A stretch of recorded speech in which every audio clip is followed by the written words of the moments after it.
Labdien, cienījamie žurnālisti. Šodien, kā jūs zināt, ir Apvienotās Karalistes ES lietu ministra Deivida Lidingtona darba vizīte Rīgā. Un tagad mums būs preses konference abiem ministriem, Rinkēviča kungam un Lidingtona kungam. Sākumā es došu vārdu nelielām uzrunām abiem ministriem, un pēc tam jums būs iespēja, kā vienmēr, uzdot jautājumus. Tradicionāla preses konference būs divās valodās, latviešu un angļu valodā. Angļu valodā ir pirmais kanāls un latviešu valodā otrais. Lūdzu, ministra kungs. Jā, labrīt tiem visiem, kas ir atnākuši šādā agrumā. Gribētu tātad varbūt īsi ieskicēt to, ko mēs esam pārunājuši ar kolēģi no Lielbritānijas. Pirmām kārtām, protams, ka kā jau tradicionāli saruna temats ir mūsu divpusējās attiecības, mūsu sadarbība Eiropas Savienības ietvaros, un neapšaubām, ka vienmēr ir patīkami konstatēt, ka politiskās attiecības starp abām valstīm ir ļoti labas. Ir, protams, arī vēl ko daudz darīt, varbūt, lai intensificētu ekonomiskās attiecības. To jau es laikam saku katru reizi un tiekoties ar katru no saviem kolēģiem, bet tas tā tiešām arī ir. Taču gribētu arī uzsvērt to, ka, manuprāt, mums arī ļoti labi veidojās īpašs reģionālās sadarbības formāts starp Baltijas valstīm, Ziemeļvalstīm un Lielbritāniju. Jau divreiz ir tikušies premjeri, un mēs tiešām esam ļoti priecīgi, ka nākamgad februārī Latvija uzņems trešo tikšanos šeit Rīgā, tātad gan Baltijas, gan Ziemeļvalstu, gan Lielbritānijas ministru prezidenti pārunās jautājumus, kas skar reģionālo sadarbību, Eiropas lietas, ekonomisko sadarbību, un es domāju, ka no šī viedokļa mēs tiešām esam ļoti priecīgi, ka Lielbritānijai ir arī interese par reģionu. Otrs lielais jautājumu bloks, ko mēs neapšaubām pārnājām, bija viss jautājumi, kas saistās ar Eiropas Savienību, gan nākamo budžeta rāmi, un šeit mēs esam viensprātis, ka šeit ir tālāk jāstrādā pie tā, lai nākamā Eiropas Savienības budžeta galvenās prioritātes tomēr būtu uz Eiropas Savienības ekonomikas izaugsmi, uz, teiksim, jautājumiem, kas skar attīstību, tātad vērsta budžeta pieņemšana, tātad lielā mērā, lai tās dalība valsts, kuras vēl šobrīd atpaliek no Eiropas Savienības vidējā līmeņa, tomēr maksimāli strauji tuvotos šiem vidējiem līmenim, un mēs vienojāmies, ka arī šogad tālākā saruna gaitā turpināsim gan divpusējas konsultācijas, gan arī, protams, aktīvi sadarbosimies daudzpusējā formātā. Neapšaubām pārunājām arī jautājums, kas skar Eiropas Savienības paplašināšanos. Arī šeit faktiski mēs esam viensprātis pilnībā, ka šim procesam ir jāturpinās Balkānos, ka mēs nevaram atstāt ārpusē tādu nopietnu spēlētāju kā Turcija. Runājām arī par mūsu sadarbību drošības jomā, NATO ietvaros, apspriedām Čikāgas samitu un Afganistānas jautājums. Un no šī viedokļa raugoties, protams, ka mēs esam viensprātis, ka gan NATO, gan Eiropas Savienības drošības un aizsardzības politikai ir jābūt maksimāli efektīvai, ka dalību valstīm tomēr ir jāpilda tās saistības, ko tās ir uzņēmušās arī attiecībā uz aizsardzības budžetiem. Kā jūs ziniet, tad arī mēs šeit diskutējam par aizsardzības budžeta palielināšanu atpakaļ līdz 2% noteiktā laika rāmī. Runājam arī, ka Eiropai ir jāveido un jāstiprina sava drošības un aizsardzības spēja, bet, protams, kā teiksim, papildus instruments tam, ko jau tagad dara NATO. Un neapšaubāmi, ka mēs pārunājām jautājums arī, kas skar sadarbību, teiksim, un arī apmainījāmies ar viedokļiem par tādiem globāliem jautājumiem, kas ir šobrīd starptautiskajā dienas kārtībā: Sīriju, Irānu, sadarbība ar austrumu partneriem. Tā kā faktiski, jāsaka, šis bija pilns sarunu tāds spektrs par pilnīgi visiem jautājumiem. Paldies. Thank you very much indeed. We've had a very good and, as Minister Rinkēviča said, wide-ranging set of discussions last evening and this morning about issues affecting the European Union, NATO, and global developments more widely. The United Kingdom and Latvia have a long history of good bilateral relations going right back to Latvia's national independence in 1919 and the intervention of the Royal Navy then.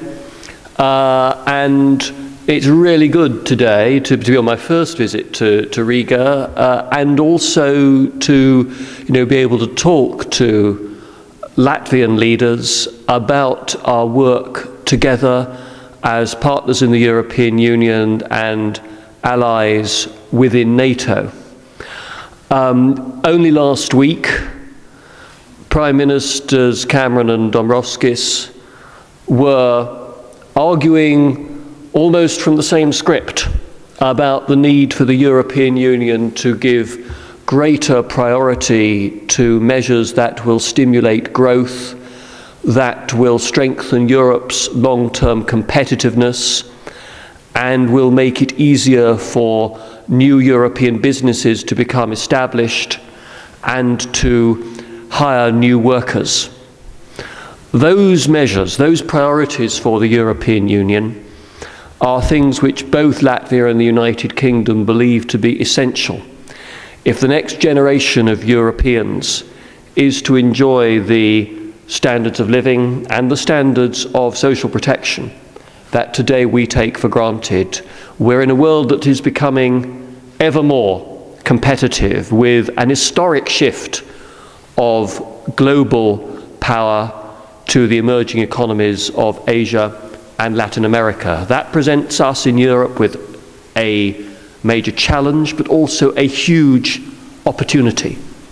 If we remain competitive, if we look to those markets as opportunities for us to sell our goods and our services, if we strengthen our European single market further, creating, for example, a single digital market and a single internal market in energy, then we will be in a position to take on the best in the world.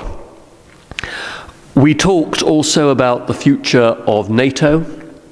We talked about the Chicago summit later this year, about the future of Afghanistan, where both countries are contributing our soldiers towards the ISAF mission. We talked, as Edgar said, about the European Union's neighbours in the Eastern Partnership, in the Balkans, and in Turkey, and I reiterated the United Kingdom's long-standing support for the enlargement of the European Union. It seems to us that the principle is quite clear. If a country is European, and if it meets the accession criteria for membership, then it should be entitled to membership of the European Union. No ifs, no buts. And we reject the idea that after Croatian accession there should be some kind of artificial pause imposed upon the further enlargement of the European Union. I believe that the enlargement of the European Union is one of the great achievements of the European Union. It's something that my country under successive governments has always supported and which we continue to support today.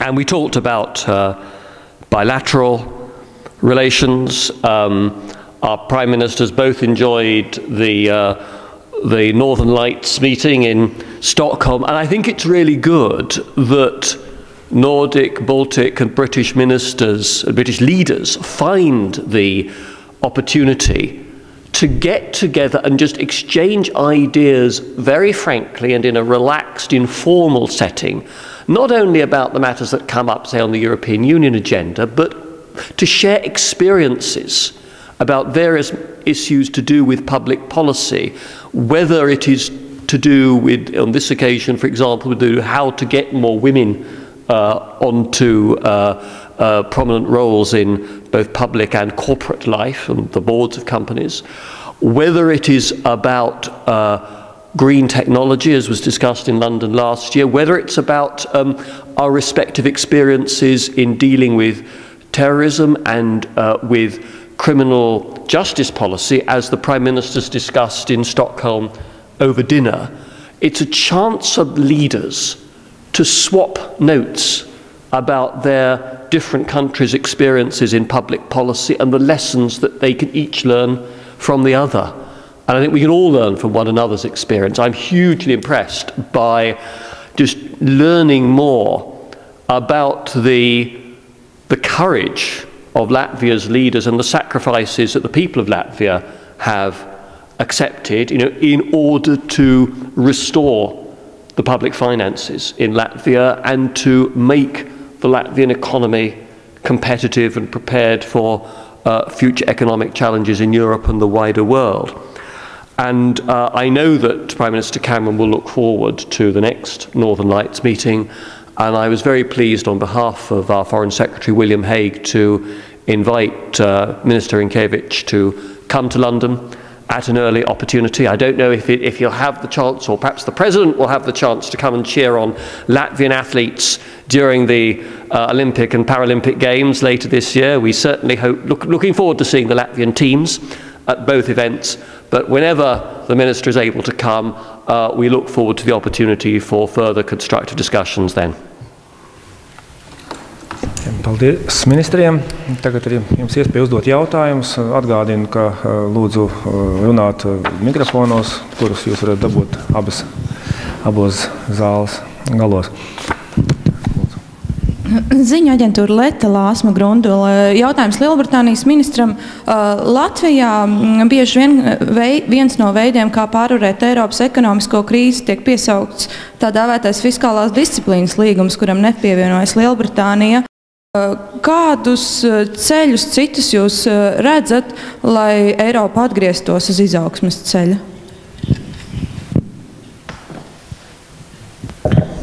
I think that, the treaty was a means to encourage the greater fiscal integration amongst the Eurozone members. And we're not members of the Euro, and we're not proposing to join, and the Prime Minister explained why, since a number of countries, not all, were unwilling to agree to the safeguards of the single market he was seeking in December, we chose not to join that treaty, so it doesn't form part of the European Union treaties, but we've tried to be constructive in the subsequent discussions because it's in British interests that the Eurozone succeeds in restoring financial stability and overcomes the current crisis, and we want to see that work.